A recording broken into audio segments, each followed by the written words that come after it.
Good morning, good afternoon. कैसे हैं आप लोग? उम्मीद है बढ़िया होंगे और अच्छा कर रहे होंगे। ठीक है, जैसा कि आप लोगों ने देख लिया होगा, ऊपर लिखा हुआ है डेटा इंटरप्रिटेशन डीआई। ठीक है, और समंकों की व्याख्या।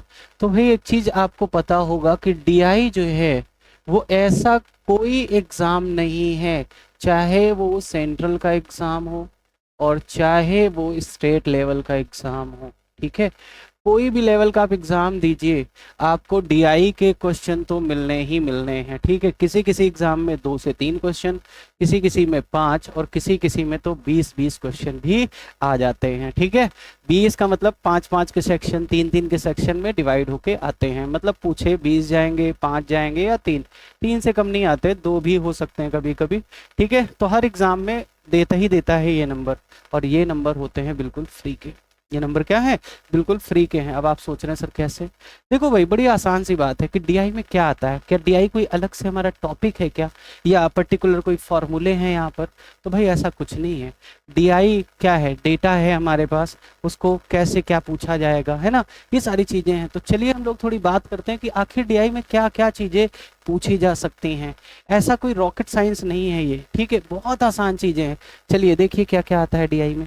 तो सबसे पहले डीआई अगर आपको करनी है तो आपको नॉलेज होनी चाहिए परसेंटेज की। किसकी नॉलेज होनी चाहिए? परसेंटेज की। परसेंटेज का मतलब भाई प्रतिशत। किसकी नॉलेज होनी चाहिए? प्रतिशत की। कि परसेंटेज कैसे निकाला जाता है। और उम्मीद है कि आपने पढ़ाई जो की है परसेंटेज जरूर पढ़ा होगा, और अगर नहीं पढ़ा है तो परसेंटेज में लिखा है प्रतिशत। प्रति 100 में जो हमारा डेटा है वही हमारा क्या है? परसेंटेज है। वही हमारा क्या है? परसेंटेज है। बाकी आपकी चीजें बताऊंगी आपको, ऐसी चीजें जैसे एक का मतलब क्या होता है भाई? 100%।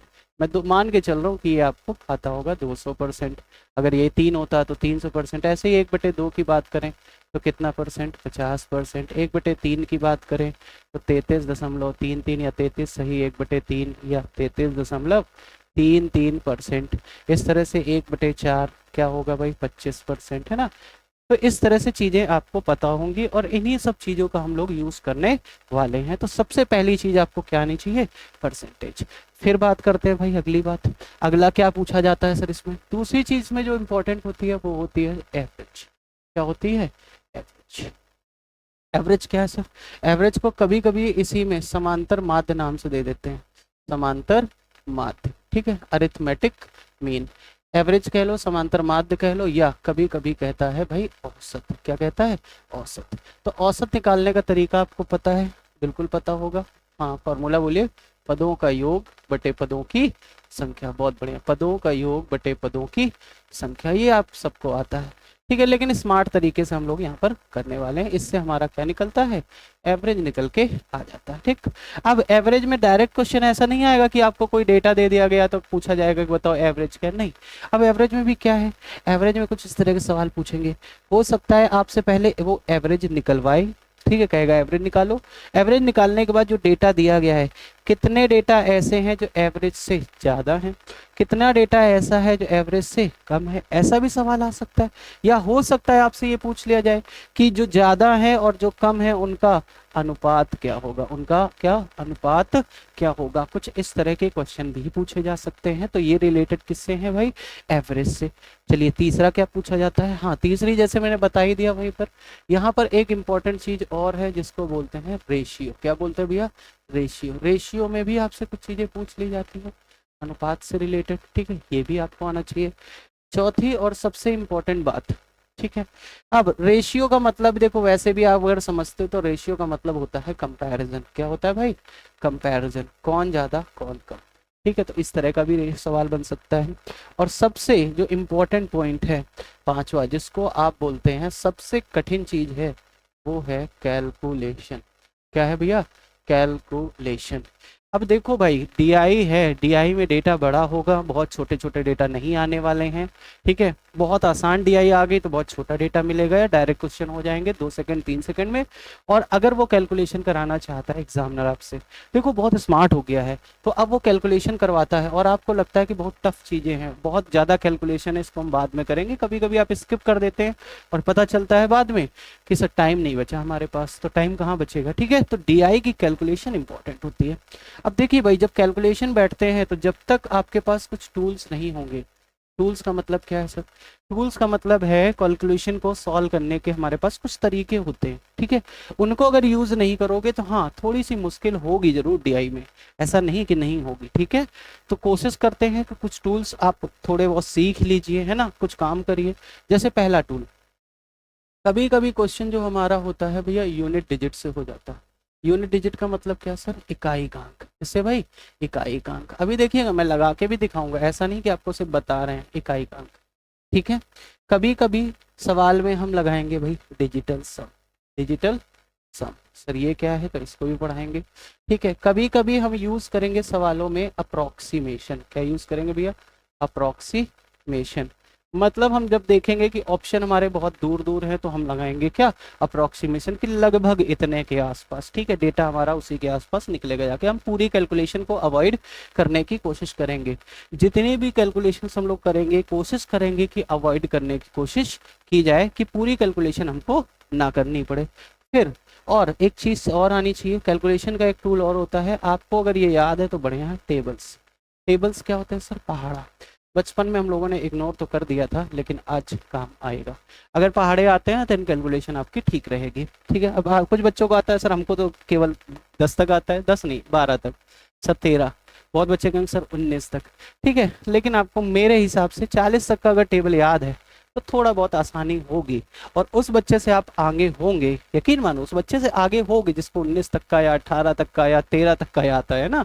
तो भाई ध्यान दीजिए, टेबल्स भी एक महत्वपूर्ण रोल प्ले करने वाला है, इंपॉर्टेंट रोल प्ले करेगा। टूल्स हैं हमारे, कैलकुलेशन में ये सब चीजें यूज करने वाले हैं, ठीक है। चलिए अब बात करते हैं कि डीआई में क्या क्या पूछा जाता है। तो आज डीआई में सबसे इंपॉर्टेंट जो चीज हम लोग आज डिस्कस करने वाले हैं वो डिस्कस करने वाले हैं पाई चार्ट। क्या डिस्कस करने वाले? जितने भी टाइप के सवाल बनते हैं हमारे एक का एक सेशन ले आएंगे, जिससे आपको थोड़ी सी सहायता हो जाएगी। देखिए प्रैक्टिस तो खुद ही करनी है, हम ये नहीं कह रहे हैं कि जो हम सवाल कराएंगे हम तो प्रीवियस ईयर कराएंगे आपको। प्रीवियस ईयर कराने से आपको मैं दिखाऊंगा कि किस तरह से अप्रोच होनी चाहिए थी, ठीक है। लेकिन प्रैक्टिस तो आपको खुद से ही करनी होगी, ठीक है। पाई चार्ट, अब आती है बात कि पाई चार्ट में क्या क्या आता है। तो देखो भैया पाई चार्ट में सीधी सीधी बात है कि पाई चार्ट में सिंपल सा एक सर्कल दे दिया जाता है। क्या दे दिया जाता है भाई? सर्कल। कैसा सर? ये बना के दिखाते हैं, इस तरह से एक सर्कल दे दिया जाएगा। अब सर्कल जब देगा तो यहाँ पर मान लेते हैं हमारा सेंटर है ओ, और एक चीज ध्यान दीजिएगा, जब सर्कल दिया जाएगा तो यहाँ पर ये वाला एंगल, ये बनने वाला एंगल, ठीक है, रद्द कर लेता हूँ, यहाँ पर बनने वाला एंगल, ये एंगल मेजरमेंट होगा, ठीक है। तो ये एंगल होगा कितने डिग्री का? 360 डिग्री का। अब देखो सारी कैलकुलेशन हम लोग यहीं सीखते चलेंगे। यहाँ पर मैंने एक सर्कल ड्रॉ किया, ठीक है।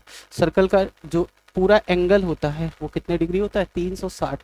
अब यहाँ क्या क्या सवाल और कैसे कैसे बनते हैं, देखो यहाँ से बहुत सारे सवाल बनते हैं। पाई चार्ट में इस तरह के कैलकुलेशन बेस होती है, अगर ये आपको पहले से पता है तो बहुत सारी कैलकुलेशन से आप बच जाएंगे।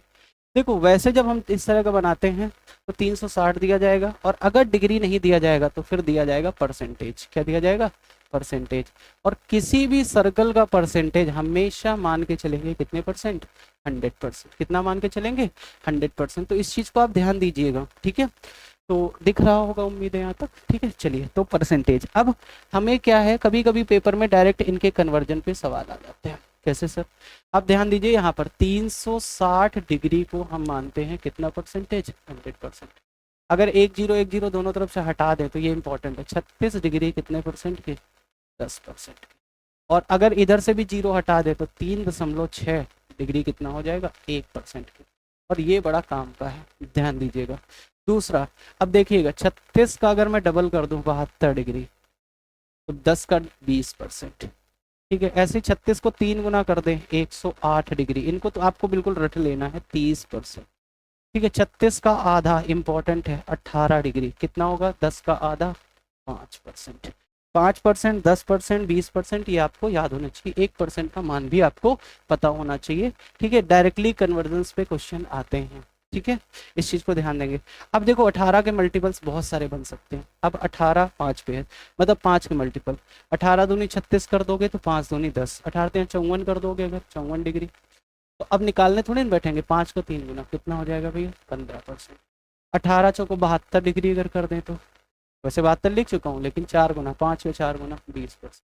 ऐसे 18 पंचे 90 कर दे तो 25%, ठीक है। तो इस तरह के कन्वर्जेंस पे हम लोगों की चीज़ें बनती हैं। तो इस चीज़ को आप ध्यान से देख लीजिए। हमारा अगला जो टॉपिक हम लोग करने वाले हैं वो पाई चार्ट करने वाले हैं। ठीक है, ये उम्मीद है आप याद रखेंगे, क्योंकि देखिएगा बहुत सारे ऐसे सवाल मिलेंगे आपको जिसमें ये डायरेक्टली कन्वर्जन ही पूछे गए हैं। आपको बना देगा और कहेगा ये वाला कोण बता दो, और इस पूरे कोण को क्या कहा जाता है सवाल में? केंद्रीय कोण। क्या बोलते हैं भैया? केंद्रीय कोण।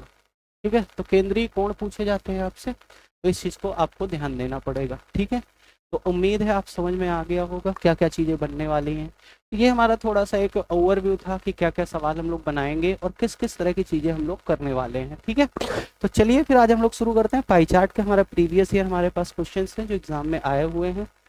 ठीक है, आइए चलिए ये रहा पाई चार्ट। ठीक है, तो हम लोग पाई चार्ट करने वाले हैं। चलिए शुरू करते हैं भैया। अब पाई चार्ट में पहला ही सवाल आ गया, ये रहा हमारा पहला सवाल। ठीक है, उम्मीद है दिख रहा होगा आपको, और इस चीज़ को ध्यान रखना है। अब देखिएगा सवालों में मैं आपको करना सिखाऊंगा और आप ध्यान से केवल देखेंगे चीज़ों को। ये आया हुआ है एसएससी में, देखिए ये कहाँ आया हुआ? एसएससी में संयुक्त स्नातक परीक्षा है जो 2003 का है, पुराना है लेकिन कोई बात नहीं, हमें मेरा डेटा मिल रहा है। चलिए आइए करते हैं। अब इस सवाल में क्या पूछ रहा है, जैसे हमारे इस पे नज़र गई तुरंत उसने कहा कि पाई चार्ट को पढ़कर उत्तर दीजिए। इस चीज़ को और ध्यान दीजिएगा, जब भी आप सवाल करने बैठेंगे तो ये जो निर्देश है ये फर्जी में नहीं दिया है भाई, निर्देश को आप ध्यान से पढ़ लीजिएगा एक बार। अब पेपर में टाइम कम होता है तो इसको देख के ही समझ में आ जाता है क्या बनने वाला, फिर भी लेकिन अगर डीआई में 5-6 क्वेश्चन, यहाँ पर देखिए केवल क्वेश्चन नंबर 1 लिखा है, या यहाँ भी केवल 1 लिखा है, मतलब एक ही क्वेश्चन है। ठीक है, तो अब देखते हैं। पुस्तकें बनाने तथा उनकी बिक्री के दौरान विभिन्न मदों पर खर्च प्रतिशत व्यय, ये जो दे रखा है ये परसेंटेज का एक्सपेंडिचर दे रखा है, खर्चा दे रखा है भाई। ठीक है, अब सिंपल सा है, परसेंटेज में दे रखा है तो पूरे चांसेस हैं सवाल परसेंटेज से किस में पूछेगा? डिग्री में। किसमें पूछेगा? डिग्री में।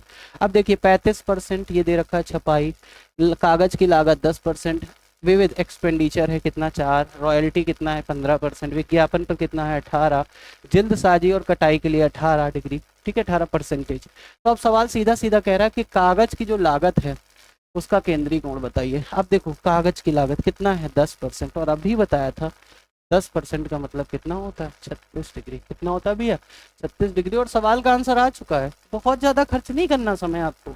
अब ये चीज है, अब निकालने थोड़ी ना बैठेंगे कि हम 360 को 100 फिर 10 से भाग करेंगे। अगर 4 पूछता तो मैं सीधे सीधे 36 का 3.6 का मल्टीप्लाई करा देता और केंद्रीय कोण आ जाता। रॉयल्टी पूछता तो मैं सीधे सीधे 15% पूछ रहा है। आप बताओ 5% पे कितना बनता था? 18। कितना बनता था? 18। बोला करो 5 पे कितना? 18। तो बताओ 15 पे 54। 18 का पूछ लेता तो 18 इंटू 36 करा देते। सिंपल है भाई, कुछ नहीं है, फालतू का दिमाग नहीं लगाना है आपको, बहुत आसान होता है पाई चार्ट। ठीक है, बस इन चीज़ों पर थोड़ा सा ध्यान देना है कि कैसे कन्वर्जन करना है। कभी कभी तो सवाल डायरेक्ट कंपैरिजन पे भी पूछे जाते हैं। ठीक है, आगे मिलेंगे हम लोग करेंगे। चलिए उम्मीद है पहला सवाल क्लियर हो गया होगा सबको। चलिए आइए दूसरे सवाल की तरफ बढ़ते हैं। अब दूसरे सवाल में ध्यान देना है आपको। ठीक है, ये रहा दूसरा सवाल। अगर अभी क्लियर ना दिख रहा हो तो ध्यान दीजिएगा, क्लियर दिख रहा होगा। ठीक है, चलिए आइए सवाल क्या कह रहा है अब जरा इसको समझते हैं। ठीक है, देखिए क्या कह रहा है। अब यहाँ पर ऊपर देख लो 2 से 6 लिखा हुआ है, इसका मतलब है कि कई सारे सवाल बनने वाले हैं यहाँ पर। अब इस चार्ट को बहुत ध्यान से पढ़ना है और देखना है, क्योंकि बहुत सारे सवाल ऐसे भी मिलेंगे जिनको तो हम देख के ही मारने वाले हैं। ठीक है, देख के ही मारेंगे, करना नहीं, कैलकुलेशन बहुत कम। देखिए क्या कह रहा है, खींचा गया निम्न पाई चार्ट जो है किसी परिवार के 2001 में हुए व्यय, खर्चे और बचत को दर्शाता है, मतलब इसमें खर्चा भी और बचत भी दिखाएगा। ठीक है, आलेख का अध्ययन करना है। चलिए देखो यहाँ साफ साफ लिखा है बचत 15, मैं लिख देता हूँ बचत जो है 15%, अन्न मदे कितनी है भैया? 20%, परिवहन है 5%, ठीक है, बच्चों की शिक्षा 12%, मकान कितना भैया? 15%, कपड़े कितने भाई? 10%, 23% क्या है? भोजन है। अब देखो साफ साफ है 15% अगर बचा रहा है तो खर्चा कितना कर दिया है? 85%। ठीक, अब सवालों की क्या क्या चांसेस हो सकते हैं, अभी सवाल तुम देख ही नहीं रहे, अभी तो मैं कह रहा हूँ कि क्या क्या हो सकते हैं। सवाल ऐसा भी बनाया जा सकता है कि परिवहन से मकान का खर्चा कितने प्रतिशत ज्यादा है। सवाल ऐसा भी बन सकता है कि भोजन का खर्चा अन्य मदों के खर्चे से कितना ज्यादा है। सवाल ऐसा भी आ सकता है कि बचत और भोजन का खर्चा अन्य मदों के खर्चे से कितना परसेंटेज ज्यादा है। सवाल ऐसा भी बन सकता है ना, कि इसका खर्चा इन दोनों के खर्चे से कितना कम है, कम ज्यादा, सवाल एवरेज और डिग्रीज, इन सब पे सवाल बनने वाले हैं। और क्या होगा भाई, ऊपर डेटा तो ऐसा दिया नहीं, पैसे नहीं दिए, ध्यान देना, इस पाई चार्ट में इस कहीं भी सवाल में पैसे की बात नहीं की गई है। मतलब आपको पैसे से लेकर रिलेटेड कैलकुलेशंस नहीं कराएगा आपसे। अगर यहाँ पैसे दिए होते कि 2001 में 1 लाख रुपए खर्चा करता या 60,000 रुपए खर्चा करता, तो फिर यहाँ से आपसे कैलकुलेशन करा के पैसे खर्चे निकलवाता कि बताओ कपड़े पर कितना खर्च किया। जब यहाँ खर्चा दिया ही नहीं है, इसका मतलब वो सिंपल सा इन्हीं में कम ज्यादा पूछेगा, एवरेज पूछ सकता है, कौन कम है कौन ज्यादा है, किस पे कम खर्च किया किस पे ज्यादा खर्च किया, यही सब बनने वाला है। ठीक है, तो ये समझा करो, यही सवाल बता देता है। इसी को पढ़ने के बाद पता चल जाता है कि कैलकुलेशन ज्यादा नहीं है, 5 के 5 हो जाएंगे। चलिए आइए सवाल देखते हैं। सबसे पहला क्लीन कर रहा हूं मैं ये, ठीक है, या लिखा रहने देते हैं, हटाइए। चलिए पहला सवाल कह रहा है परिवार का सबसे अधिक व्यय किस पर हुआ। अब आप देखिए, जिसका परसेंटेज ज्यादा सबसे ज्यादा खर्चा वही है। बताओ सबसे ज्यादा 23 दिख रहा है क्या? और ये तो दिखने की बात है भाई, 23 खर्चा किस पे हो रहा है? तो आप कहोगे सर भोजन पर, और ये रहा हमारा पहला ऑप्शन, आंसर हो गया। पहला ऑप्शन क्या हो गया? आंसर हो गया। कुछ नहीं करना है, फालतू का डरो नहीं भाई, डीआई डराती नहीं है, डीआई आपको बुलाएगी, आओ आओ, ठीक है। चलो नेक्स्ट आगे बढ़ते हैं, अगला क्वेश्चन, दूसरा दूसरा चलिए मैं हटा देता हूँ इसको। दूसरा सवाल ये रहा, आ गया दूसरा। नेक्स्ट, ठीक है, अगला सवाल। चलिए अब देखिए क्या कह रहा है। अब देखिए फिर से वही है, उसमें कोई चेंजेस नहीं है, वही है। सवाल कह रहा है कि परिवार की वर्ष में हुई कुल बचत। तो भाई बचत तो हमारी कितनी परसेंट है, देखने रहे ना, 15%। कितनी है? 15%। कह रहा है निम्न पर हुए किस व्यय के बराबर थे। तो और कोई देख लो 15 वाला है क्या, और कोई 15 वाला है क्या? तो आप कहोगे सर 15 वाला मकान है। 15 वाला क्या है? मकान है। तो किस पर व्यय के बराबर थी? तो बराबर बताना है, तो मकान पर। मकान है क्या ऑप्शन में? देखो भाई ये लिखा हुआ है मकान। अब देखो भाई बहुत आसान है, डीआई हम कह रहे हैं कि यहाँ हमारा डेटा नहीं दिया है तो बड़ा आसान हो जाएगा। चलिए अगले क्वेश्चन की तरफ बढ़ते हैं, ठीक है। नेक्स्ट क्वेश्चन, तीसरा हो गया। आइए नेक्स्ट अगला, ये रहा सवाल। चलिए इसको भी देखते हैं, ठीक है। इसी तरह के सेशंस में लेके आऊंगा जितने भी डीआई में पूछे जाते हैं, चाहे वो बार हो, चाहे वो इस तरह के सवाल हो, चाहे वो लाइंस वाले हों, जो भी हैं सारे सवाल कराएंगे आपको, ठीक है। चलिए अगला सवाल करते हैं फिर से। अब ये नहीं पढ़ना है बार बार, अब एक बार पढ़ चुके हैं, अब हम सवालों पे आ रहे हैं। कह रहा परिवहन और अन्य मदों पर। तो परिवहन देख लो भैया कहाँ गया, ये रहा 5। तो परिवहन, ठीक है। अन्य मद, अन्य मद कितना है भैया? 20, ठीक है। कह रहा है पर कुल मिलाकर, कुल मिलाकर मतलब जोड़ना है भाई। कह रहा है आय का कितना, तो इनकम कितनी थी भाई हमारी? 100%। उसका कितना परसेंट खर्चा हुआ है? 25% खर्चा हुआ है। बिल्कुल आसान से सवाल है, बताओ, कुछ भी नहीं है भाई, पूरा हमारा इनकम ही तो है, इनकम से ही तो पैसा खर्च करोगे, और इसमें से भाई 25% आपसे खर्चा करा रहा है, ये भी कोई सवाल? आप बताइए, आप डर रहे हो बेकार में। चलिए आगे बढ़ते हैं, क्वेश्चन नंबर नेक्स्ट, अगले सवाल की तरफ बढ़ते हैं। अगला सवाल ये रहा। अब ये सवाल थोड़ा सा देखिए, पढ़िए और समझिए क्या करना चाहता है। फिर से वही है, डेटा सेम रहने वाला है, ठीक है। डेटा हो सकता है थोड़ा ब्लर रहे, थोड़ा सा प्रोसेसिंग स्लो है, ठीक है, कोई बात नहीं, बाकी डेटा में मुझे पता है, आपको भी याद होगा। चलिए नेक्स्ट कह रहा है कि यदि परिवार की कुल आय, देखो यहाँ पर उसने पैसा दिया है, ध्यान देना, यदि परिवार की कितनी कुल आय उसने दे रखी, तो आपको देखना पड़ेगा कुल आय कितनी दे रखी। उसने दे रखा है 1 लाख रुपए। कितना दे रखा है? 1 लाख। अब सीधा सीधा कंपैरिजन है, 100% का मान है 1 लाख, तो कर पाओगे ना? अब क्या कह रहा है देखो, कह रहा है कि तो बच्चों की शिक्षा पर, तो अब बच्चों की शिक्षा कहाँ है भाई? ये बच्चों की शिक्षा 12%। कितने परसेंट है? 12%। अब बच्चों की शिक्षा अगर 12% है, तो बताओ क्या 1 लाख का तुम 12% नहीं निकाल पाओगे? इसको भी निकालने के लिए गुणा भाग करना है क्या आपको? आंसर कितना आ जाएगा? 12,000 रुपये, ठीक है भैया, 12,000 रुपये। अब बताओ, अब इसके लिए कैलकुलेशन करने मत बैठ जाना क्या कि तुमने लिखा है 1 लाख, है ना, यही कैलकुलेशन टाइम बचाएगा आपको। 1 लाख है ना, फिर उसके बाद आपसे कहेगा कि अब 1 लाख तुमने लिख लिया, उसके बाद अब 12 का गुणा कर रहे हो बटे 100 कर रहे हो। भाई प्लीज मत करिए, ठीक है, ये सब नहीं करना है, यही तो अवॉइड करना है, इसी से तो हमारा टाइम बचेगा, ठीक है। चलिए आगे बढ़ते हैं, नेक्स्ट अगला क्वेश्चन। अगला क्या कह रहा है भाई? अगला ये रहा, फिर से वही है, सवाल उसी तरह का है, पैटर्न भी वही है।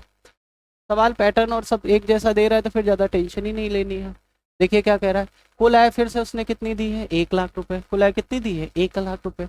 अब कह रहा है मकान और परिवहन पर हुए व्यय में जो खर्चा हुआ है उसमें अंतर कितने का था। तो भाई देखो, मकान और परिवहन, मकान कितना है तो आप कहोगे सर 15%, परिवहन कितना है सर 5%। अब इन दोनों का अंतर कितना है सर? 10%। आप बताओ 10% नहीं निकाल पाओगे 1 लाख का? अब इसके लिए भी कैलकुलेशन चाहिए क्या आपको? इसके लिए भी कोई कैलकुलेशन है, और देखिए एग्जाम का आया हुआ सवाल है, ठीक है। तो ऐसे ऐसे सवाल आते हैं। अगर एक चीज और मैं बता देता हूँ, थोड़ी एक चीज और ध्यान दीजिए, अगर पेपर में 1 DI आएगी तो थोड़ी सी कैलकुलेशंस करवाएगा। अगर आपकी 5 DI मतलब 4 DI आएंगी, मतलब 20 सवाल आएंगे, जैसे यूपी ट्रिपल एससी का पेट का एग्जाम है, उसमें 20 क्वेश्चन आते हैं, मतलब 4 DI आएंगी 5-5 वाली। तो उसमें क्या होगा, 2 DI बहुत आसान ऐसी होंगी जिनको टिक करोगे, एक मॉडरेट होती है और एक थोड़ी सी ऐसी होगी जिनमें कंपैरिजन बहुत ज़्यादा होगा, और हो सकता है डबल DI हो। डबल DI का मतलब एक ग्राफ और एक ग्राफ और दिया हो, इससे पहले निकालो फिर उस पर जाओ, तो इस तरह का भी सवाल आ सकता है, वो भी मैं कराऊंगा आपको, ठीक है। तो ध्यान दीजिए, जब ज़्यादा DIs पूछी जाएंगी तो उसमें 1-2 DI ऐसी होंगी जिनको आप देख के ऐसे टिक करोगे, ठीक है। अब कुछ बच्चों को ये लगेगा कि सर बहुत आसान आसान है, भाई देखो शुरुआत आसान से ही होती है, धीरे धीरे हम लोग लेवल बढ़ाते चलेंगे, और आप सेशंस को केवल देखते रहो, इसमें ज़्यादा कैलकुलेशन नहीं करनी है। जैसे आप मूवी देखते हो वैसे देख सकते हो, इसमें कॉपी पेन लेके बैठने की जरूरत नहीं है, सारा खेल कैलकुलेशन दिमाग का है, ठीक है। जहाँ जरूरत पड़ेगी मैं कह दूंगा कि ये चीज़ लिख लो, ये काम की चीज़ है तुम्हारे, ठीक है। चलो आगे बढ़े भाई, नेक्स्ट अगला। अब अगले DI की तरफ बढ़ते हैं, अगला। अब यहाँ पर ये DI है, ठीक है। अब इसको ध्यान से देखना पड़ेगा। अब इसमें देखना क्या है जरा देखिएगा, पहले मैं पढ़ता हूँ 7 से 11, मतलब एक बार DI पे काम करना है, उसके बाद फिर हम डायरेक्ट क्वेश्चन की तरफ मूव कर जाएंगे। किसकी तरफ? क्वेश्चंस की तरफ। देख लो यहाँ दिया गया है पाई चार्ट, और एक परिवार का घरेलू व्यय दे रखा है प्रतिशत के रूप में, ये परसेंटेज है, ठीक है। ये अब बच्चों को देखो यही चीज है, अब कुछ बच्चे इसको अगर ऊपर नहीं पढ़ेंगे तो वो समझेंगे नहीं परसेंटेज है क्या है, ठीक है। परसेंटेज में दिया हुआ है, निम्न प्रश्नों के उत्तर दीजिए। जबकि देखो यहाँ पर एक चीज और है, ये दे रखा है, मैंने कहा था पिछली DI में, यहाँ रखा है 33,650 रुपए, क्या है? आय, इनकम उसने पहले ही इस बार दे दी, मतलब सवाल में इस बार आपसे वो कैलकुलेशन कराएगा, मतलब इनमें जितनी मदें हैं उन सब पे कैलकुलेशन करवाएगा, मतलब यहाँ गुणा भाग काम करना है, और गुणा भाग करना है देन आपको फिर से वही बात आती है, हम लोग टूल्स का यूज कर सकते हैं, क्योंकि नॉर्मल कैलकुलेशन देखो 23 का टेबल याद है, मैंने कहा था टेबल काम आएगी। 40 के ऊपर देख लो कोई भी डेटा नहीं है। 18 का टेबल याद है, देन गुड। 13 का याद है, तब गुड। 13 तक तो याद होता है बच्चों को फिलहाल, ठीक है। चलिए आइए, तो इस चीज को ध्यान देना। अब यहाँ पर भी कैटेगरी है, यहाँ AB कर रखा है, AB का मतलब है भोजन, A का मतलब भोजन, घर का किराया B है, C का मतलब है ये दे रखा है मनोरंजन पर, बच्चों की शिक्षा D पर है, देखभाल पर, ठीक है। स्वास्थ्य एवं विविध व्यय E पर दे रखा, और भविष्य निधि मतलब उसने वो करवा रखा है, कुछ जमा करता है, ठीक है, पॉलिसीज वगैरह ले रखी है, तो भविष्य निधि के रूप में बचत करता है। बचत का मतलब यही पर बचत है उसकी। F है, F का मतलब ये दे रखा है 12%, ठीक है। तो ये दे रखा, और टोटल इनकम है 33,650 रुपए। अब आते हैं सवालों की तरफ, किस पर आते हैं भाई? सवालों की तरफ। देखो डेटा हम लोगों ने पढ़ लिया है, चलो आओ सवालों की तरफ देखते हैं। अब पहला सवाल क्या दिया हुआ है, घर का प्रतिमाह किराया कितना है? जैसे हमारे उसने घर की बात करी तो B पे आए, घर के किराए पर खर्चा, B है B 18। अब देखो 33,000 ये चीज है, 33,650 का आपको निकालना है 18%, ठीक है। 8 1 9, 9 का मल्टीपल देखना है, ये होगा नहीं। 6 5 11 और 3 11 3 14, ये भी नहीं होगा। 6 4 10 8 18 हो सकता है, 6 5 11 7 18 ये भी हो सकता है। अब इन दोनों में कोई एक है, अब आपको देखना पड़ेगा, एक जीरो से कट जाएगा, 8 5 40 से एक जीरो और कट जाएगा, ठीक है। 8 छंग 48 और 4 52 लास्ट में। कैलकुलेशन कुछ गलत हो गई क्या? ठीक है, गुणा कर लेते हैं। 18 पंचे 90, 9 आ जाएगा, अच्छा 9 आएगा सॉरी, और 18 108, 108 और 9, 108 और 9, तो कितना आ जाएगा? 17, लास्ट में 7। खत्म। पूरी कैलकुलेशन फिर से नहीं करेंगे, इस चीज को ध्यान दीजिएगा। अभी हमने आपको देखी कैलकुलेशन, फिर से मैं दिखाता हूँ फिर से क्या किया। देखो हमारा काम क्या है। अब कुछ बच्चे सोच रहे होंगे सर आपने ये दोनों ऑप्शंस कैसे हटा दिए थे कि ये दोनों नहीं होंगे। देखो यहाँ मैंने DS लगा दिया था। कैसे DS लगाया था ध्यान दीजिएगा। दिया हुआ है 33,650 में 18% निकालना है। परसेंट का मतलब होता है 100। जब परसेंटेज है तो एक जीरो कट कर दिया। अब देखो ध्यान से 18 का डिस्टेंस हम जिसको आता है मैं उसके लिए बता रहा हूँ। हमारी कैलकुलेशन तो यही होगी 9, 9 जिससे गुणा करा देंगे तो 9 ही बनेगा। इसका 6 है ये नहीं होगा, इसका भी 6 1 7 7 2 9 9 5 ये बनेगा नहीं। 6 4 10 18, ये भी बन रहा है, और 6 5 11 7 18, तो ये दोनों ऑप्शन में मुझे चेक करना था। फिर हमारी बात आई कि हम यूनिट डिजिट चेक करेंगे कैसे। 18 पंचे 90 से एक जीरो और कट जाएगा, ठीक है, 9 आ जाएगा, ठीक है। 18 छक्का 108, 108 और 9 117, लास्ट में कितना आ जाएगा 7, जिसमें 7 होगा वही हमारा आंसर हो जाएगा। देखो तो कैलकुलेशन फिर से मैं पूरी नहीं करूंगा, आप चाहो तो कर सकते हो, ऐसा कोई बहुत बड़ा नहीं है। केवल अब हमें पता है यहाँ पर यूनिट डिजिट 7 और यहाँ पर कितना है 8 है। अब इसको आपको देखना पड़ेगा, है ना। तो इतनी कैलकुलेशन थोड़ी अच्छी रखी है आप लोग, ठीक है। पूरा गुणा भी करा सकते हैं और आंसर आ जाएगा हमारा भी, ठीक है। आगे बढ़ते हैं भाई, वही है टूल्स यूज करेंगे भाई। देखो अब जिन बच्चों को डिजिटल सम या अप्रोक्सीमेशन या ये सब चीज़ें नहीं आती, तो भाई सिंपल सा गुणा भाग करा लो, कर लोगे, 18 का पहाड़ा आता होगा। अब ये आप ही को करना पड़ेगा भाई, देखो इसके लिए कुछ नहीं किया जा सकता। और हाँ, जो किया जा सकता वो मैं बता रहा हूँ, एक दिन कंसेप्ट लेके आऊंगा डिजिटल सम, उसको भी सिखा देंगे, उससे थोड़ी कैलकुलेशन आसान हो जाती है, ठीक है। बाकी गुणा भाग करना आता होगा। अगर किसी को लग रहा हो सर ये कैसे, तो आप सीधे से 18 का गुणा करा लो, फटाफट जल्दी से आंसर आ जाएगा, कोई दिक्कत नहीं होगी। चलिए आगे बढ़ते हैं, नेक्स्ट अगले सवाल की तरफ बढ़ते हैं। अगला क्वेश्चन ये रहा हमारा, ठीक है। अब देखो फिर से कैलकुलेशन का ही पार्ट है यहाँ पर, इसमें कैलकुलेशन ही इंपॉर्टेंट है, वो आपको देखना पड़ेगा। चलिए क्या कह रहा, भविष्य निधि के रूप में, अभी मैंने बताया था भविष्य निधि के रूप में बचत कितनी है, एफ। एफ का मतलब कितना है 12%, कितना है भैया 12%। अब 12% कितने का, तो ये देखो 33,650 का वार्षिक बचत होगी। वार्षिक पूछ रहा है, वार्षिक का मतलब ये जो आय है मासिक आय है, ये कितनी है मासिक आय है, और हमें वार्षिक निकालनी है, तो 12 से गुणा कराएंगे। तो एक काम करते हैं 33,000, ध्यान देना 33,650 का पहले तो मैं मासिक निकाल लेता हूँ 12/100, ठीक है। और इसमें 12 का गुणा करा देंगे तो पूरा वार्षिक आ जाएगा। क्या आ जाएगा भैया, वार्षिक खर्चा आ जाएगा। अब बात वही फिर से आ जाएगी कि अब गुणा कराना है आपको, 12 का पहाड़ा आता होगा, ठीक है। हमारे हिसाब से कैलकुलेशंस कैसे होगी, 3 2 1 3, 3 त्रिका 9, 9 का मल्टीपल होगा, देखते हैं भैया 5 4 9, और 8 4 12 6 18, ये हो सकता है। 8 4 12 9, ये खत्म हो गया, ये नहीं होगा, ठीक है। 5 4 9, 8 6 14 4 18, ये हो सकता है। 5 4 9, 8 4 12, ये नहीं होगा। अब इन दोनों में कोई एक होगा। अब इन दोनों में हमें थोड़ी सी कैलकुलेशन करानी पड़ेगी। अब चाहे तो 3 का भी डीएस लगा सकते थे, ठीक है, 3 का भी डीएस आ जाएगा, क्योंकि इधर देखो 6 3 9 5 3 8, 3 त्रिका 9, 9 8 72, 72 का मतलब 3 से ना, इस तरह से। अब यहाँ पर गुणा कराना पड़ेगा, इन दोनों में कोई एक ऑप्शन होगा, या तो 48,000 या 44,000। तो अब देखो थोड़ी सी कैलकुलेशन यहाँ भी कर सकते हो, 12 12 है कितना होता है भैया 144, और इधर कितना है 33,650 बटे कितना भाई 100, तो एक जीरो ये कट जाएगा, बाकी एक जीरो और बनेगा 500 को 20 से, तो वो भी कट जाएगा। बोलो बचेगा कि नहीं। अब आपको ये ध्यान देना पड़ेगा कि अब 144 का गुणा जब इसमें कराओगे, तो अब 144 का मल्टीप्लाई कराना तो थोड़ा मुश्किल काम है कि नहीं है, आप बताओ हमको। तो अब यहाँ पर थोड़ा सा आपको देखना पड़ेगा कि अगर मैं इसको लगभग 15 मान लूँ, लगभग कितना मान लूँ 15, तो 33 इंटू 15, 33 का आधा कितना होता है, तो 33 का आधा लगभग होता है 16 के आसपास, 33 16 तो लगभग 49 के आसपास बनना चाहिए। तो मेरे हिसाब से आंसर बनेगा 48,456। मैं पूरी कैलकुलेशन फिर से नहीं करा रहा हूँ, आप इस चीज़ को ध्यान दीजिए और इस चीज़ को करना सीखिए, ठीक है। गुणा कराइए और आसानी से आंसर करिए। चलिए आगे बढ़ते हैं नेक्स्ट अगले क्वेश्चन की तरफ। अप्रोक्सीमेशन यूज किया था मैंने यहाँ पर, क्या यूज किया था अप्रोक्सीमेशन, ठीक है। आइए नेक्स्ट अगला गुणा भाग है बेटा, जिसमें ये दे देगा डेटा समझ लेना गुणा भाग आपसे कराना चाहता है वो, ठीक। नेक्स्ट आगे बढ़ते हैं अगला।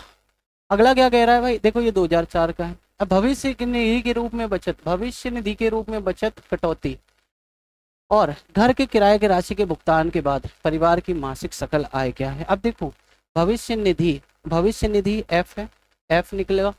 घर का किराया है बी, तो एफ और बी निकल जाएगा। तो 12 और 18, ध्यान बी और ये 12 और 18 कितना 30% के बाद अगर 100% है तो बचेगा कितना, तो आप कहोगे सर 70% बचेगा। 70% किसका बचेगा, तो आप कहोगे सर 33,650 रुपए का, बटे कितना, ये परसेंटेज नीचे आ जाएगा। आप बताओ 7 का सिंपल सा गुणा करा लो कितनी, एक जीरो कट जाएगा, ठीक है। और इधर से गुणा करा लेते हैं भाई, कितना आ जाएगा, एक सेकंड इसको हटा देता हूँ, फिर कैलकुलेशन कर लेते हैं। भुगतान के बाद परिवार की सकल मासिक आय बचती, तो ठीक है भाई 33,650 में 30% चला गया तो 70% बच जाएगा, ठीक है। और बटे कितना एक से ये कट गया, एक से ये कट गया, 7 पना 35, 5 आ गया, 7 छंग 42, 42 और 5 47, 7 5 कुछ गलत हो गया, 7 पना 35 3 और 7 छंग 42 3 45, 5 5 लास्ट में। देखो 5 5 है किसी में, तो अब इधर भी है और इधर भी है, तो एक और गुणा करा लेते हैं। 7 छंग 42 3 45 हासिल 4 आया, 7 3 21, 21 4 25, एक और 5 आया, तो लास्ट में 3 5 आएगा। अभी पूरा नहीं कराएंगे फिर भी ये आ गया। एक ये था। दूसरा कैलकुलेशन देखो, दूसरी कैलकुलेशन क्या करेंगे हम लोग, दूसरी कैलकुलेशन ये कर सकते थे क्या, देखो 33 लिख देते हैं, 33 650 इंटू 70/100, 100 से कोई मतलब नहीं है। देखो 6 3 9 5 3 8, 8 7 56, 6 5 11, डीएस लगा रहा हूँ 11, 11 का मतलब 2, जिसका डीएस 2 आएगा वही आंसर। 5 3 15 2 18, 2 बच गया, यही आंसर, खत्म। तो ये कैलकुलेशन है। अब कुछ बच्चे सोच रहे होंगे सर ये कैसे किया। देखो भैया डीएस जो है ना, डिविजिबिलिटी ऑफ 9 है। 9 से भाग देने पर, ध्यान देना, 9 से भाग देने पर जो शेष बचता है, जो शेष बचता है वही हमारा डीएस है, वही हमारा क्या है, डीएस। अगर क्वेश्चन का डीएस 2 है तो हमारे आंसर का डीएस भी क्या होता है, 2 होता है, वो अलग मैटर हो गया। बाकी अभी मैंने आपको गुणा भाग करके दिखाया, अगर ये नहीं भी आता है तो कोई ज़रूरी नहीं है फिलहाल, लेकिन अगर आपको स्पीड तेज करनी है तो ये सब कैलकुलेशंस आपको आनी चाहिए। चलिए अगले क्वेश्चन की तरफ बढ़ते हैं। अगला सवाल नेक्स्ट, फिर से ये क्वेश्चन नंबर 10 है, अभी एक सवाल और है क्योंकि 11 तक है, ठीक है। चलिए नेक्स्ट अगला सवाल। अगला सवाल क्या कह रहा है भाई, अगला सवाल है फिर से भाई, कह रहा परिवार द्वारा भोजन, तो परिवार द्वारा भोजन, भोजन का मतलब ए, और मनोरंजन पर, तो मनोरंजन देखो भाई कहाँ पर है, मनोरंजन है हमारा सी। तो भाई ए लेना है और सी लेना है, मिलाकर प्रतिमाह व्यय की जाने वाली धनराशि। तो 25 और 9 कितना हो गया भाई, 36%। 36% कितने परसेंट, 36%। अब 36% किसका निकालना है, 33,650 का, बट्टे में परसेंटेज नीचे आ जाएगा, ठीक है। अब अगर मेरी कैलकुलेशन की माने तो मेरे कैलकुलेशन के हिसाब से ये नहीं होगा, ठीक है। 4 4 8 1 9 ये नहीं होगा, 5 3 8 1 9 ये भी नहीं होगा, ठीक है। 4 3 7 2 9, सारे ऑप्शंस नहीं मैच कर रहे हैं। प्रतिमाह व्यय की जाने वाली धनराशि, तो चलो भैया सीधे गुणा ही करा लेते हैं, वैसे आना चाहिए। तो 4 3 7 2 9, 5 3 8 1 9, 4 4 8 1 9, 4 4 4 8 2 3 5, इधर से 6 3 9, 9 से गुणा कराएंगे तो सब में 9 ही आना चाहिए था।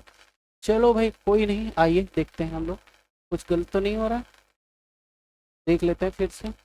भोजन, भोजन कितना है भैया, भोजन है ए, ओके 25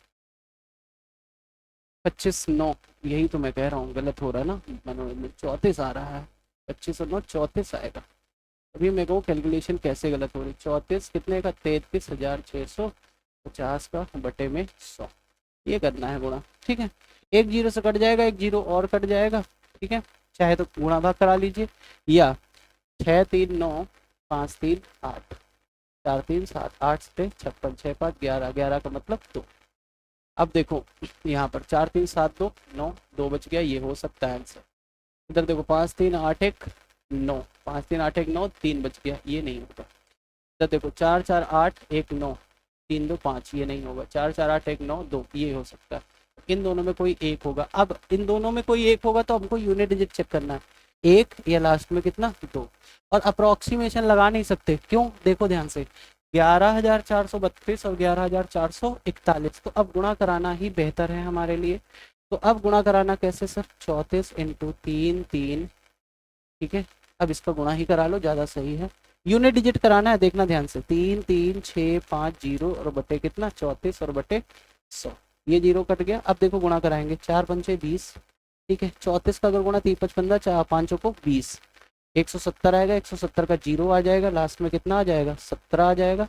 अब 34 इंटू 6 कराएंगे, 6 3 18 और 180 और 4 से 24, 180 और 24 204, और 204 में 17 जोड़ेंगे, 7 4 11, लास्ट में 1 आएगा, आंसर नंबर 2।